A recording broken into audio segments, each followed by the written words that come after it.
तय रामायण के सुंदरकांड में हनुमान जी के साहस और दिवादीन कर्म का वर्णन किया गया। वैद हनुमान जी की भेंट राम जी से उनके वनवासर के स्मृत हुई जब राम जी अपने भ्राता लक्ष्मण के साथ अपनी पत्नी सीता की खोज कर रहे थे। वह सीता माता को लंकापति रावण से हरा करके ले गया था।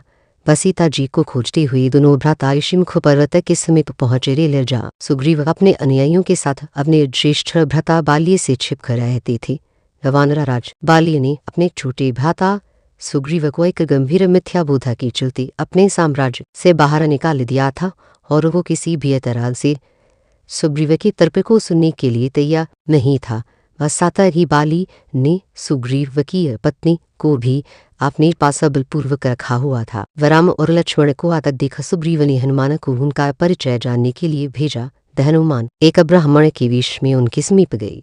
हनुमान के मुख से प्रथम शब्द सुनते ही श्री राम ने लक्ष्मण से कहा कि कोई भी बिना विद पुराण को जाने ऐसा नहीं बोल सकता जैसा इस ब्राह्मण ने बोला। राम जी को उस ब्राह्मण के मुख नेत्र माथा भौं या अन्य किसी भी शारीरिक संरचना से कुछ भी मिथ्या प्रतीत नहीं हुआ। राम जी ने लक्ष्मण से कहा कि इस ब्राह्मण के मंत्रमुग्ध उच्चारण को सुन के तो शत्रु भी अस्त्र त्याग देगा। तो उन्होंने ब्राह्मण की और प्रसन्नता करते हुए कहा कि वो नरेश राजा ने संकोच ही सफल होगा जिसके पास ऐसा गुप्तचर होगा। श्रीराम के मुख से नस्ब बातों को सुनकर हनुमान जी ने अपना वास्तविक रूप धारण किया और श्रीराम के चरणों में नतमस्तक हो गए। लक्ष्मण ने उन्हें उठाकर अपने हृदय से लगा लिया। वह उसी दिन एक भक्त और भगवान का हनुमान और प्रभु राम की रूप मेरे टूट और अनश्वर विलय हुआ। तत्पश्चात हनुमान ने श्रीराम और सुग्रीव की मित्रता करवाई। फिर इसके पश्चात ही श्रीराम ने बाली कुमार कर सुग्रीव को उनका सम्मान और गौर वापस दिलाया और लंकाई युद्ध में सुग्रीव ने अपनी वानर सेना के साथ श्रीराम का सहयोग दिया। सीता माता की खोज में वानरों का एक दल दक्षिण तट पे पहुंच गया। भामग्र इतने विशाल सागर को लांघने का साहस किसी में लभी ही था। स्वयं हनुमान भी बहुत चिंतित थे कि कैसे इस समस्या का समाधान निकाला जाए।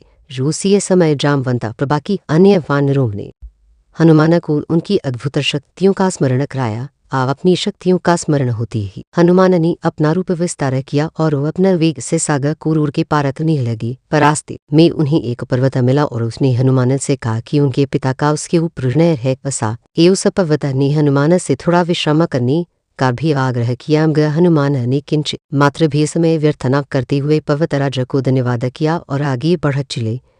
आगे चलकर उन्हें एक राक्षसी मिली जिसने कि उन्हें अपने मुख में घुसने की चुनौती दी। परिणाम स्वरूप हनुमान ने उस राक्षसी की चुनौती को स्वीकार किया और बड़ी ही चतुराई से अत्यल गुरु धारण करके राक्षसी के मुख में प्रवेश करके बाहर आ गई।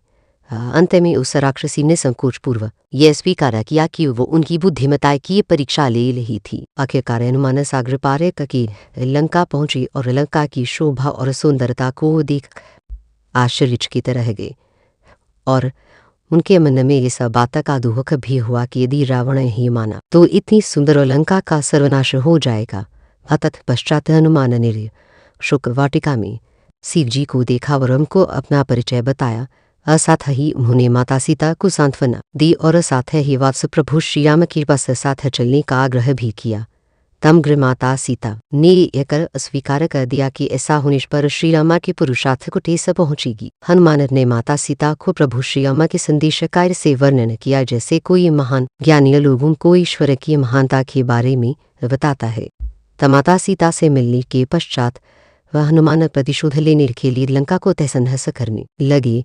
उनको बंदी बनाने के लिए रावण पुत्र मेघनाद इंद्रजीत ने ब्रह्मास्त्र का प्रयोग किया। ब्रह्मा जी का सम्मान करते हुए हनुमान ने स्वयं को ब्रह्मास्त्र के बंधन में बंधने दिया। साथ ही उन्होंने विचार किया कि इस अवसर का लाभ उठाकर वो लंका के विख्यात रावण से मिल भी लेंगे और उसकी शक्ति का अनुमान भी लगा लेंगे। इन्हीं सब बातों को सोचकर हनुमान ने स्वयं को रावण के समक्ष बंदी बनकर उपस्थित होने दिया। जब उन्हें रावण के समक्ष लाया गया तो उन्होंने रावण को प्रभु श्री राम का चेतावनी हरा संदेश सुनाया और साथ ही भी कहा कि यदि रावण माता सीता को आदरपूर्वक प्रभु श्री राम को रटा देगा तो प्रभु से क्षमा कर देंगे। अक्रोध में आकर रावण ने हनुमान को मृत्यु दंड देने का आदेश दिया। रावण के ये छोटे भाई विभीषण ने ये है कर बीच बचाव किया कि एक दूते को मारना आचार संहिता की विपरीत है। ये सुनकर रावण ने हनुमान की पूंछ में लाद लगाने का आदेश दिए, पर जब बराबर के सैनिक हनुमान की पूंछ में कपड़ा लपेट रहे थे, हनुमान ने अपनी पूंछ को खूब बाग लिया और सैनिकों को कुछ समय तक परेशान करने के पश्चात पूंछ में आग लगाने का अवसर दे दिया। वह पूंछ में आग लगते ही हनुमान ने बंधन मुक्त होकर लंका को जलाना शुरू कर दिया और अंतिम में पूंछ में लगी आग को समुद्र में बुझाकर वापस प्रभु श्री राम के पास आ गए। लंका युद्ध में एजवा लक्ष्मण मूर्छित हो गए थे। वह हनुमान जी को ही द्रोणागिरी पर्वत पर से संजीवनी बूटी लाने भेजा, लियाम बूटी को भरी भांति पहचाने नहीं पाए और पुनः अपने पराक्रम का परिचय देते हुए वो पूरा द्रोणगिरी पर्वत ही रणभूमि में उठा लाए और परिणाम स्वरूप लक्ष्मण के प्राण की रक्षा की। कभाव होकर श्री राम ने हनुमान को से अलगा लिया और भूले कि हनुमान तुम मुझे भ्राता भरत की भांति ही प्रिय हो। हनुमान का पंचमुखी अवतार भी रामायण युद्ध की यही एक घटना है। आई रावण जो कि काले जादू का ज्ञाता था, उसने राम और लक्ष्मण का सोते समय हरण कर लिया और उन्हें विमोहित के पाताल लोक में ले गया। उनकी खोज में हनुमान भी गए, पाताल लोक पहुंच गए। पाताल लोक की मुख्य द्वार ये कईवा प्राणियों को ध्वजे पैर देता था, जिसका आधार शरीर मछली का और आधा शरीर वानर का था। दम का ध्वज की जन्म की कथा भी बहुत रोचक है। वैद्यपि हनुमान ब्रह्मचारी थे, ग्राम का ध्वज उनका ही पुत्र था। फलंग का धन की पश्चात जब हनुमान पूंछ में दल की आग को बुझाने समुद्र में गई तो उनके पसीने की बूंद समुद्र में गिर गई। तब उस बूंद को एक मछली ने पी लिया और वो गर्भवती हो गई। ये सब बात का पता बचला जब उस मछली को अहिरावण की रसोई में लाया गया। मछली के पेट में से जीवित बचे उस विचित्र प्राणी को निकाला गया। अहिरवण ने उसे पालक बड़ा किया और उसे पातालपुरियों की द्वारका रक्षक बना दिया। हनुमान ने सभी बातों से अनभिज्ञ थी।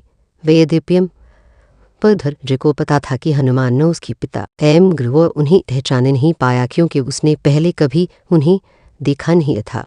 पर जब हनुमान ने अपना परिचय दिया तो वो जान लिया कि ये मेरे पिता है, मगर फिर भी उसने हनुमान के साथ युद्ध करने का निश्चय किया, क्योंकि पातालपुरी के द्वार की रक्षा करना उसका प्रथम कर्तव्य था। हनुमान ने बड़ी आसानी से उसे अपने अधीन कर लिया और पातालपुरी के मुख्य द्वार पर बांधा दिया। पातालपुरी में प्रवेश करने के पश्चात हनुमान ने पता लगा लिया कि अहिरावण का वध करने के लिए उन्हें 5 दीपकों को एक साथ बुझाना पड़ेगा। अतः उन्होंने द पंचमुखी अवतार श्री वरावली, श्री नरसिम्हा, श्री तर व श्री हयग्रीव और स्वयं धारण किया और एक साथ में 5 दीपकों को बुझाकर अहिरावण का अंत किया। अहिरावण का वध होने के पश्चात हनुमान ने प्रभु श्री राम के आदेशानुसार का ध्वज को पातालपुरी का नरेश बना दिया। युद्ध समाप्त होने के साथ ही श्री राम का 14 वर्ष का वनवास भी समाप्त हो चला था। तभी श्री राम को स्मरण हुआ कि यदि वो वनवास समाप्त होने के साथ ही अयोध्या नहीं पहुंचे तो भृत अपने प्राण त्याग देंगे। वह साथ ही उनको इस बात का भी आभास हुआ कि उन्हें वहां वापस जाने में अंतिम दिन से थोड़ा विलम्ब हो जाएगा। वे इस बात को सोचकर श्री राम चिंतित थे। हनुमान ने अयोध्या जाकर श्री राम के आने की जानकारी दी और भरत के प्रण बचाकर श्री राम को चिंता मुक्त किए। वह अयोध्या में राज्याभिषेक होने के बाद प्रभु श्री राम ने उन सभी को सम्मानित करने का निर्णय लिया जिन्होंने लंका युद्ध में रावण को पराजित करने में उनकी सहायता की थी। उनकी सभा में एक भव्य समारोह का आयोजन किया गया, जिसमें पूरी वानर सेना को उपहार देकर सम्मानित किया गया। हनुमान को भी उपहार लेने के लिए बुलाया गया। हनुमान मन पर गए, मगर उन्हें उपहार की कोई जिज्ञासा नहीं थी। हनुमान को उपरात देख कर भावना से अभिप्रद श्री राम ने उन्हें लगा लिया और कहा कि हनुमान ने अपनी निश्चल सेवा और पराक्रम से जो योगदान दिया है, उसके बदले में ऐसा कोई उपहार नहीं है उनको दिया। जासके तमग्र अनुराग स्वरूप माता सीता ने अपना मोतियों का हार उन्हें भेंट किया। उपहार लेने के उपरांत हनुमान माला के एक मोती को तोड़कर देखने लगे। ये देख सभा में उपस्थित सदस्यों ने उनसे इसका कारण पूछा तो हनुमान ने कहा कि वो ये देख रहे हैं मोतियों के अंदर उनके प्रभु श्री राम और माता सीता है कि नहीं, क्योंकि दी वो इनमें नहीं है तो इसे आर का उनके लिए कोई मूल्य नहीं है। वे ये सुनकर कुछ लोगों ने कहा कि हनुमान के मन में प्रभु श्री राम और माता सीता के लिए उतना प्रेम नहीं है जितना कि उन्हें लगता है। इतना सुनते ही हनुमान ने अपनी छाती चीर के लोगों को दिखाई और सभी ये देख प्रस्तब्ध रह गए कि वास्तव में उनके हृदय में प्रभु श्री राम और माता सीता की इच्छा विद्यमान थी।